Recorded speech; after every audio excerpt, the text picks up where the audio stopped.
Hey y'all, I'm Lily and I'm 24. So, my husband Eric and I thought we hit the jackpot with that decent house we bought for cheap. Well, let me tell you, that decision quickly turned into a nightmare when we discovered we had a bug infestation. Ugh, it was the stuff of horror movies. Picture this. Eric was away on a business trip and I was home alone minding my own business when I noticed these creepy crawlies invading my space. I almost passed out from the shock and disgust. I mean, who wouldn't? Panicking, I called Eric, sobbing, and being the sweetheart he is, he assured me that everything would be fine and I needed to get out of the house. He said he would sort everything out, but he suggested I call my mother-in-law, Iva, for help and a temporary place to stay since I didn't have many friends or family I could ask for assistance, and we lived near each other. I thought we got along quite well, but I was surprised when her response was far from supportive. She seemed annoyed and acted like I was being a nuisance. Can you believe it? I was already freaking out and she was giving me the cold shoulder. Hi, Iva, it's Lily. I have something to tell you. Something's happened and I'm freaking out. Oh, what is it now, Lily? Can't it wait? I'm in the middle of something. Well, you see, I came home today and I found, bugs in the house, lots of them. It's gross and I don't know, it's just overwhelming. Bugs? Really? Can't you handle something like that on your own? What do you want me to do about it? I don't know what to do, Iva. Eric's away and I'm alone here. It's just I can't deal with it alone. Eric said he's sorting everything out, but I wanted to ask. Could I stay with you for a few days while we get the house treated? Are you serious? Stay with me? No way. Can't you just find a hotel or something? Well, it's just that hotels can get expensive. We're kind of tight on money right now, and I thought maybe... Expensive? Oh, please, that's not my problem. Figure it out on your own. I'm not going to deal with your mess. I understand, Iva. I just thought we could help each other out. You know, since we're family. Ugh, fine. If you have to come, then I guess you can. I don't need Eric breathing down my neck about this. Trust me, folks. I was just as confused as you are right now. As I mentioned, we used to get along fine. I didn't know why she was being so rude to me at that moment. She must have been going senile. Thanks. Yeah, whatever. Just make sure you don't bring any of those bugs with you. I don't need you messing up my home. Don't worry, Iva. Thanks once again. I'll call you when I arrive. All right, so I finally arrived at Iva's house, exhausted from dealing with the whole bug infestation mess. I was so grateful for Eric because he sorted out as much as he could from his end, calling some exterminators and getting some people to move out some of our furniture and belongings to keep them in a storage unit. I went to my mother-in-law's house, but I was thinking about going somewhere else considering the way she was treating me, but I couldn't do that. I had nowhere else to go. I arrived and I could see her scowling from her porch. I was lugging around my baggage, frustrated, tired, and sad from what had happened earlier. She saw me struggling. And you know what she did? Nothing. She just stood there, arms crossed, not even bothering to help me with the luggage. Instead, she started complaining about me being infested with bugs. Hey, Iva. Thanks for letting me stay here while our place gets sorted out. It's been quite a nightmare with those bugs. Nightmare is right. Are you sure you're not bringing those nasty bugs with you? I don't want them infesting my home. What? No, I'm clean, Iva. The bugs are back at our place, not on me. I've showered like 3 times since I found them. Well, I hope you're not bringing any eggs or something. Iva, come on. I'm not bringing any bugs or eggs with me. Can you stop being so rude? Rude? Me? I'm just looking out for my home. Okay, but there's no need to be mean about it. I'm already stressed enough dealing with this situation. I don't need you adding to it. I just don't want any bugs crawling around here. It's disgusting. I understand that, but it's not like I wanted to have bugs in my house either. Trust me, I wish this never happened. Well, maybe if you kept a cleaner house, this wouldn't have happened. Whoa, hold on. Are you seriously blaming me for the bugs? It's not like I invited them in. I'm just saying if you were more diligent with cleaning, maybe this wouldn't have happened. You've always been quite messy. You know what? I've had enough of this. I don't need you lecturing me about cleaning. I work hard and I do my best to keep our place tidy, but sometimes things happen that are out of our control. But she just kept making these snide remarks, acting all high and mighty. It was so frustrating, and I couldn't help but wonder where all this hostility was coming from. I finished unloading what I could, leaving the rest in the car, and coming inside. I tried ignoring Iva, but geez, dealing with geriatrics can be exhausting. There's so much to handle sometimes. She kept complaining about my presence, forcing me to shower 5 times and even leave all my clothes in the bag. Hours went by, and when I tried to strike up a conversation, she would dismiss me and act so cold. It was like I was living with Regina George. Living with those bugs didn't sound bad at that point. At least they wouldn't treat me like I was some creep. I was getting sick of her stinky attitude, so I mustered up the courage to confront her. I asked her point blank why she was being so rude to me. And you know what she revealed? Brace yourself. She was irritated because I didn't give her any grandkids. Can you believe that's the reason? I mean, seriously? Iva, we need to talk. I don't understand why you've been so cold and rude to me since I got here. Did I do something to upset you? Yes, actually. You pissed me off.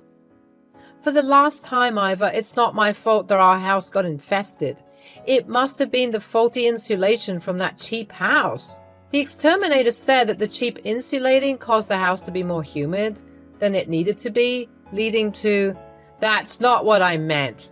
I'm angry with you because you don't want to give me grandchildren. How could you be so selfish? Iva, are you being serious right now? In that time, I remembered a few months back, the last time I'd spoken to Iva. During a casual conversation, I mentioned that Eric and I decided not to have kids right now because of the state of the economy in the world. Iva was quiet after I said that, and I didn't think much of it at the time. But now I realized she took it personally. She had this whole vision of being a grandmother, and I guess my decision crushed her expectations. But come on, it's my life and Eric's too.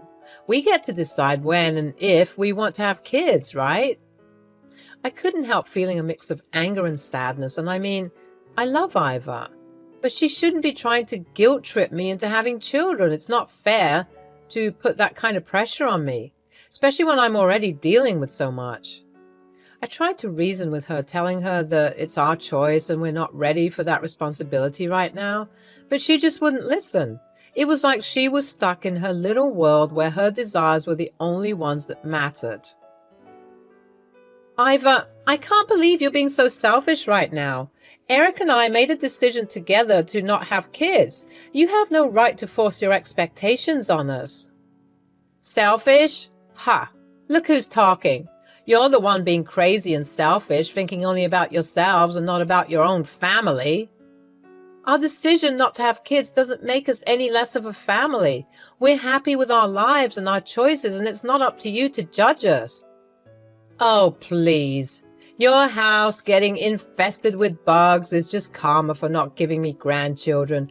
Maybe if you had kids, you'd have someone to take care of you and your house wouldn't be a disaster. That's a horrible thing to say, Iva. Bugs have nothing to do with whether or not we have kids, and trying to blame it on karma is just ridiculous. You may think it's ridiculous, but I believe in it. You're being selfish and karma is catching up to you. I can't believe you're being so mean and hurtful. I thought you were my family and that you cared about me. Cared about you? Ha!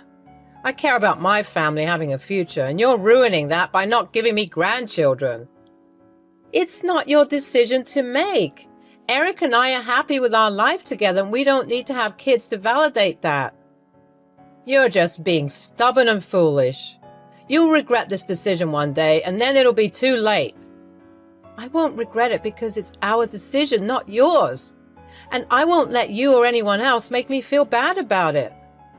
You're just too selfish to see the bigger picture. You're robbing me of the joy of being a grandmother, and I'll never forgive you for that. I'm sorry if our decision hurts you, but it's not fair for you to put that burden on us. We're living our lives the way we want to, and you should respect that. Respect? Ha! You don't deserve any respect for being so heartless and selfish. I can't believe you're saying these things to me. I thought you loved me, but it's clear that you only care about yourself and what you want. If you loved me, you'd give me grandchildren, but you're just too selfish to do that. I won't let you guilt trip me into making a decision that I don't want. Our relationship should be based on love and support, not on trying to control each other. Love and support? You don't know the meaning of those words. All you care about is yourself. I'm done with this conversation. I won't let you continue to hurt me with your words. You have some nerve speaking to me like this and being in my home. I should kick you out right now. After she said that, I realized that I had to swallow my pride if I wanted a place to stay. I mean, where else could I go? I had no choice but to stay at her house for a while until our home was rid of those creepy crawlies. I suggested that we just keep our distance and give each other some space during this time. I needed a break from all the shouting and taunting that had just happened. But oh no, Iva couldn't let it go. She was all cocky, thinking she had won the argument, and she kept on making rude comments about the bug infestation and how it was some sort of karma for me not giving her grandchildren. Like, seriously? That's so absurd. I needed to get away from her, so I decided to go to the park for a bit. I just needed to breathe and clear my head from all the drama. I contemplated calling Eric and talking to him about it, but I didn't want to burden him with the drama. He was already doing so much, sorting out a household issue when he wasn't even home. He was my rock, for real, and I didn't know where I would be without him. When I got back and finally wanted to get some rest, I found that the guest room was locked. Can you believe it? I asked Iva to unlock it so I could sleep, and you know what she said? She said it was locked for a reason, that she didn't want me sleeping in the bed and potentially infecting it. Can you imagine how rude that was? I was so shocked by her inhospitability. I mean, I'm her daughter-in-law, for crying out loud. The least she could do is let me sleep in the guest room. I asked if I could sleep on the couch, but she just straight up said, "No, you'll sleep on the floor." I couldn't believe my ears. She repeated herself when she saw that I wasn't responding, thinking that I didn't hear her. Unfortunately, I heard her right the first time. So Iva dared to explain to me that she didn't feel comfortable having me stay in her nice clean beds because she thought I had bugs. Can you believe it? I was so insulted by that. Like, just because my house had a bug infestation doesn't mean I'm bringing them everywhere I go. I straight up told her she was acting crazy for even thinking I'd sleep on the floor. I mean, who does that to their own family? It's so rude and disrespectful. But you know what she said? She said, "If you're not happy here, you can find another place to stay." Can you believe her? It was already pretty late and I didn't want to deal with finding another place, so I decided to just bite the bullet and sleep on the floor. I found a mat in one of the closets and tried to make it as comfy as possible by pulling out some pillows and sheets from my luggage. I mean, it was the least I could do to make myself somewhat comfortable in this crazy situation. So there I was, setting up my mat in the living room, and then I saw Iva come downstairs with this smug look on her face. Ugh, she was getting on my nerves so much. She had the nerve to tell me that she had to go somewhere and that she'd be back later. And get this, she warned me not to snoop around looking for a key to the guest room. Can you imagine? It's like she thinks I'm some sort of thief or something. I couldn't believe the way she was treating me. It was like she was trying to make me feel unwelcome and uncomfortable in her own home. I was just so frustrated and hurt by her behavior. So after that whole mess with Iva, I went to sleep on that uncomfortable mat she made me sleep on. I couldn't help but cry myself to sleep because I just didn't understand why my mother-in-law was so mad at me. I mean, all I did was ask to stay with her temporarily while our house was getting fixed. I didn't deserve all this hostility. But then, a couple of hours later, I was woken up by the sound of Iva screaming in her bedroom. I rushed upstairs to see what was going on, and there she was, all folded up in that Murphy bed she had in her room. It was like the bed had malfunctioned or something, and it seriously injured her. She was screaming for help, and I was scared and shocked. I quickly tried to get her out of bed, but it wasn't easy. It seemed like the remote wasn't working. She was crying and wailing like a baby, and I could tell she was in so much pain. It was a terrible situation, and I felt so helpless. But then, amid all that pain, she accused me of tampering with the bed to make it malfunction. I was just as shocked as she was, and I tried to explain that I was sleeping the whole time and didn't even hear her come back home. Of course, I carried her downstairs and rushed her to the ER. It turned out that she had broken 2 ribs and had a fracture on her leg. It was a pretty serious situation, but she was going to recover just fine. I stayed by her side in the hospital. What? What is it? I just think it's funny how you were talking all day today about karma, and you've ended up in this situation. Iva was taken aback by my comment, but she quickly calmed down. I think she realized that getting worked up would only make things worse, especially since she was already in a fragile state with her injuries. But even at that moment, she didn't apologize or admit she was wrong. It was like she just brushed it off and pretended like nothing had happened. I have to admit, I was hurt and disappointed by her reaction. I thought maybe this would be a wake-up call for her to see how badly she had treated me, but it seemed like she was still unwilling to take responsibility for her actions. I still believe that you did this to me. You'll pay. At that moment, I was tired of her. Even though I didn't touch that bed, I decided to play with her. You know what, Iva? Maybe you're right. What? Yeah, Iva, maybe you're right about that. So you did it? Maybe I did. Maybe I didn't. I guess you'll never know. I'll sue you. Shh, Iva, you don't want to spike your heart rate now, do you? You have a lot of rest to do. Iva was baffled. It was funny to watch. I must have looked like an evil villain to her, and honestly, I'm not mad at it. I wanted her to suffer and think that I was the one who did that to her, even though it wasn't true. I was hoping that she would at least learn not to mess with me if she thought I was crazy enough to do something so evil. I got up and I was ready to go. I was tired of dealing with her nagging. After everything that had happened, I just needed to get away from Iva. She was yelling at me not to leave her alone, saying she was scared to be left alone, but honestly, I didn't care at that point. I told her I would come back in the morning and I would sleep on the couch. But she just kept going on, and I couldn't deal with it anymore. So I rolled my eyes, turned around, and walked out. I could still hear her shouting after me, but I didn't care. I needed to get out of there.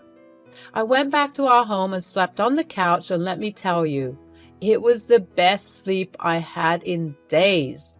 Finally, I was free from my mother-in-law's constant yelling and rudeness. And you know what? I didn't feel bad for her at all. I mean, she brought all of this on herself with her mean and selfish behavior. It was like she was trying to force her wants on us. And that's just not how it works. You can't make someone have kids if they don't want to. So I just shrugged it off and thought, karma's a bitch. She got what was coming to her, and maybe this whole experience will teach her to treat people better in the future. I was just relieved to be away from her and back in the comfort of our own home.